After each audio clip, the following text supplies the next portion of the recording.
कि यो ये दौलत ही सब कुछ नहीं, ये टगई सब कुछ नहीं। माँ बाप बहुत बड़ी दौलत है। हम देखते हैं जब ये विरासत तकसीम होती है ना, तो भाई झगड़ते हैं एक दूसरे से, फला अच्छा प्लाट खुद रख लिया और मुझे गली वाला मकान दे दिया जो 10 साल बाद भी इसकी कीमत नहीं बढ़ेगी।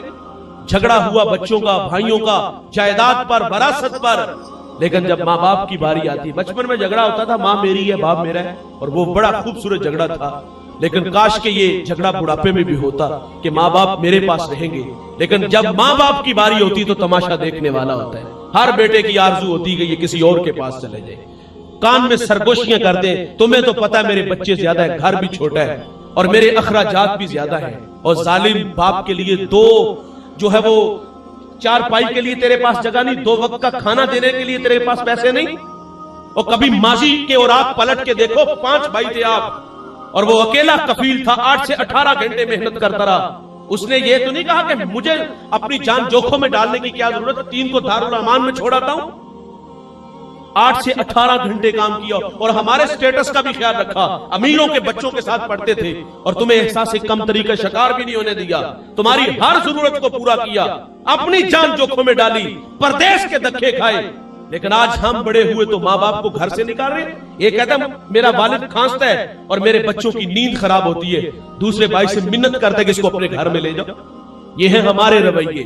ये दुनिया से रूठ के चले गए तो अर्श का रहमान नाराज हो जाएगा। मेरे नबी फरमाते अला उनब्बिउकुम बिअकबरिल कबाइर, फरमाया सहाबा मैं तुम्हें बड़े बड़े गुनाहों की खबर न दूं।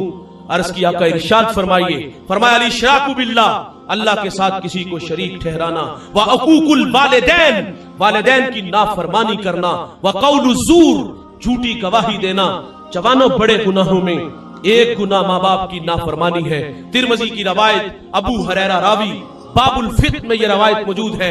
मेरे नबी फरमाते जब मेरी उम्मत में 15 बुरी खसलतें आ जाएंगी, रीहन हमराउ, फरमाया उम्मत इंतजार करे सुरख आंधियों का, व ज़लज़लातिन, ज़लज़लों का, इन्हें जमीन में दंसा दिया जाएगा, आसमान से भी ताबड़तोड़ हमले होंगे। वो बुरी खसलतें कौन कौन सी है? फरमाया इज़्ज़त तुखिज़ल फ़ैउ तुवलन, फरमाया जब हुक्मरान तबका सरकारी खजाने को दोनों हाथों से लूटना शुरू कर देगा। वल अमानतु मगनमन, जिसके पास अमानत रखी जाएगी जाती माल समझ के हड़प कर जाएगा। वज़्ज़कातु मगरमन, मालदार लोग ज़कात देना छोड़ देंगे। व तुवल्लिमु लिगैरिद्दीन, उलमाए दीन दुनिया के तलबगार बन जाएंगे। व अता रजुलु इमरातुहु, आदमी बीवियों के फरमा बरदार होंगे। व अक्का उम्मुहु, माओ के नाफरमान हो जाएंगे।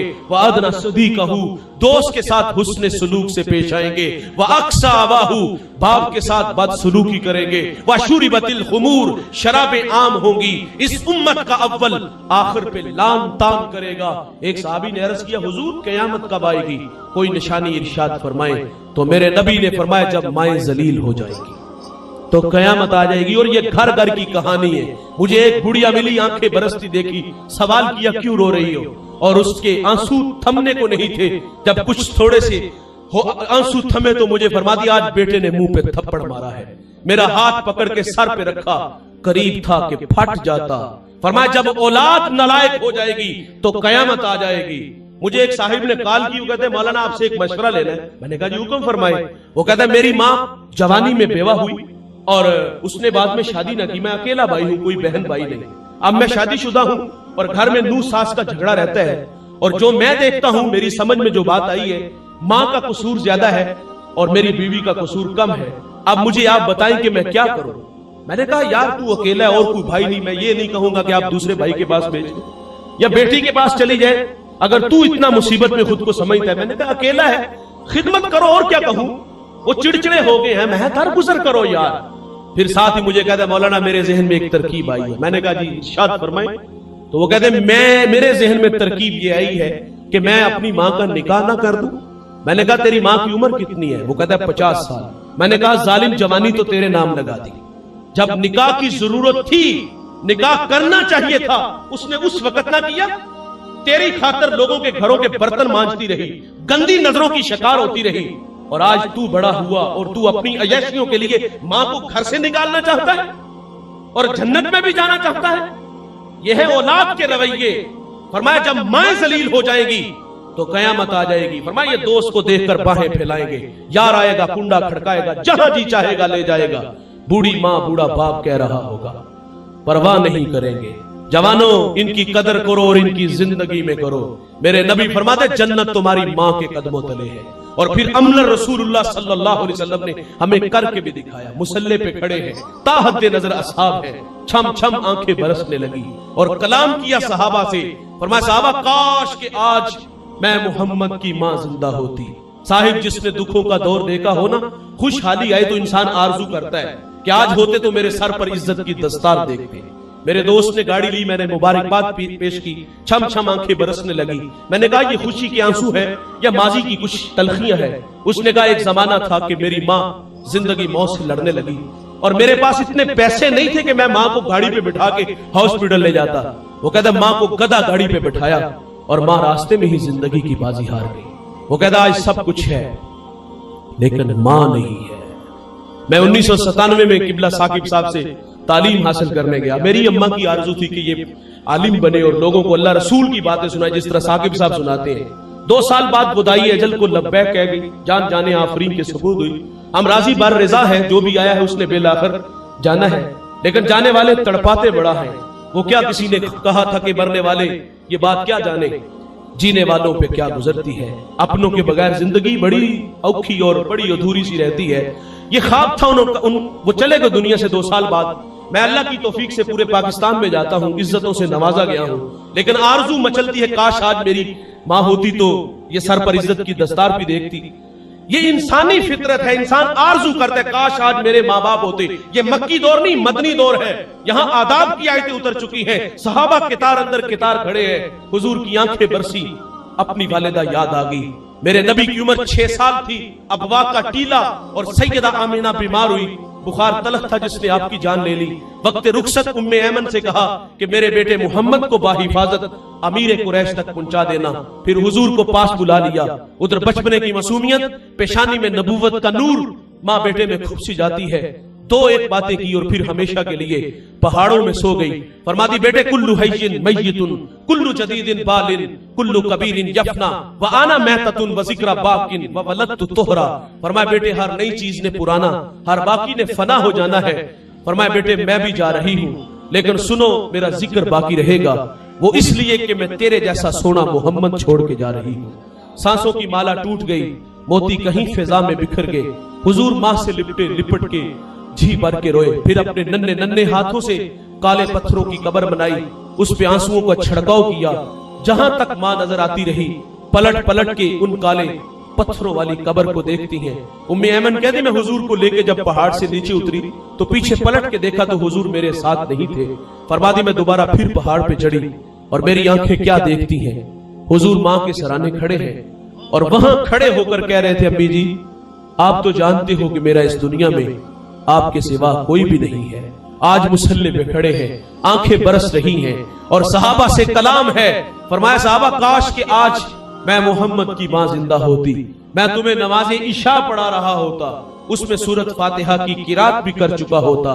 मेरी माँ को मुझसे कोई काम याद आ जाता, वो मस्जिद नबवी के दरवाजे पर आती, चिलमन को सरकाती, मीठी और मद भरे लहजे में कहती इब्नी मोहम्मद, मेरे बेटे मोहम्मद मेरी बात सुनो।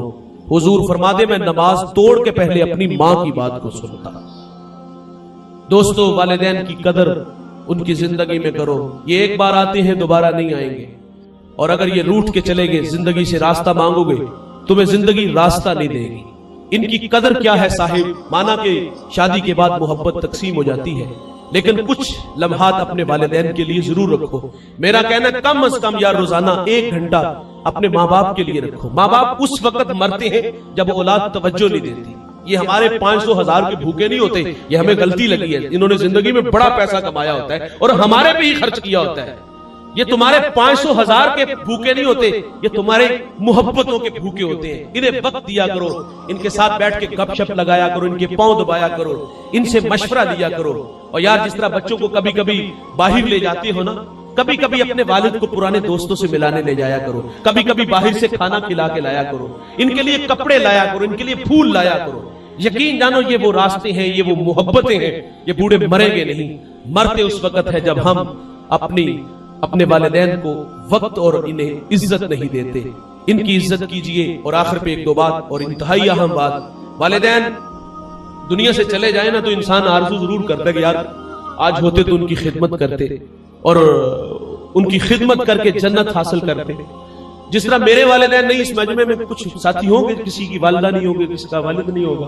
अल्लाह अगर है तो अल्लाह ने लंबी जिंदगी अता फरमाए। ये बड़ा घना साया है, तो इंसान आरजू करता होते तो उनकी खिदमत करता। वासफ अली वासफ से किसी ने पूछा, माँ बाप ना हो तो बंदा उनके साथ अच्छा सलूक करना चाहे कि वो कब्रों में हमारे अमल से मुतासिर हो, खुश हो, तो कोई है? बड़ी खूबसूरत बात उन्होंने की। तो उन्होंने कहा अगर माँ बाप दुनिया से चले जाए ना तो पीछे वो जो औलाद छोड़ जाते हैं, फरमाया उनके साथ हुस्ने सलूक किया करो। इस मजमे में कुछ भाई अमीर होंगे, कुछ गरीब होंगे। अमीर बहुत अमीर होते हैं, उनके घर में अनवाओ अक़साम के खाने होते हैं, और बाकी बचा जो है वो कुत्तों के आगे फेंक देते हैं। और दूसरा भाई उसकी पोजीशन ये है, उसके पास एक वक्त का है और एक वक्त का है नहीं, और दूसरे भाई को टेंशन भी नहीं होती।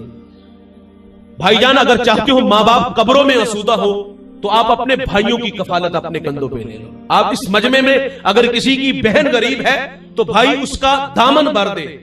लेकिन आज तो भाइयों को बहनों को मुंह भी नहीं ना लगाया जाता, 6-6 महीने हो जाते हैं हमारे घरों में नहीं आती, और हमें कभी इनकी याद भी नहीं आती। वालिदैन हो तो वो तो कहते बेटा मिलने ही आ जाओ, दिल उदास हो गया। कभी किसी भाई ने भी बहन को कहा कि बहन तुझसे दिल उदास हो गया, तू आजा मैं तुझे लेने आ रहा हूं? वो तो बेचारी 6 माह बाद भी हमारे घर में आए तो हम झिड़क के घर से निकाल देते। और यार बहन तो भाई से रिश्ता लेने आ जाए ना तो भाई कहता तुझे जुर्रत कैसी हुई रिश्ता मांगने की, तू अपनी औकात तो देख, तू तो मेरी बेटी को 2 वक्त का खाना नहीं दे सकती, तू राज़िक है? ये रवैये हैं हमारे। हमारा कहना बहनें वली बना देती हैं, इनकी कदर करो यार। अगर गरीब बहन भाई है उनकी कफालत ले लो। आखिरी बात है, बहुत खूबसूरत बात है। मैंने पिछले दिनों एक बहुत बड़ा मजहबी स्कॉलर उनका लेक्चर सुन रहा था। वो कहते मेरे पास एक शख्स आया, उसको ब्लड कैंसर था, जिंदगी मौत से लड़ रहा था, और उसकी माइशत बड़ी मजबूत थी, करोड़पति आदमी था। पूछा कहां से आए? कहा लाहौर से। कहा आबाई शहर कौन से? कहा फैसलाबाद। और पूछा वहां तो तुम्हारा अपना है? कहा हाँ वहां चचा ताए बहनें भी हैं। तो कहा माली पोजीशन कैसी है? इसको थोड़ी देर के लिए ले ही जाओ यार। उसकी माली पोजीशन कैसी है? उन्होंने कहा वो सारे गरीब है। तो अगली बात सुनिए, पूछा कि कितनी देर हो गई उनसे मुलाकात किए हुए? कहा 20 साल हो गए। गरीब तो रिश्तेदार भी नहीं होता। कहा तेरा इलाज आज से शुरू होता है।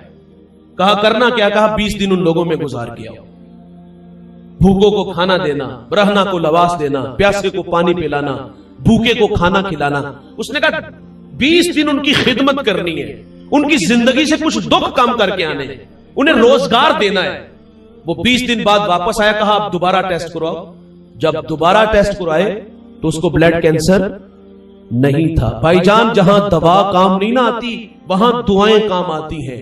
और दुआएं करवाया ना करो, दुआएं लिया करो। काम ऐसे करो कि कलेजे से दुआ निकले। और मेरे नबी फरमा दे अगर उम्र और रिज़्क में बरकत चाहते हो तो सिला रहमी किया करो। और तुम्हारी सिला रहमी के सबसे ज्यादा मुस्तहिक तुम्हारे अपने ही बहन भाई हैं।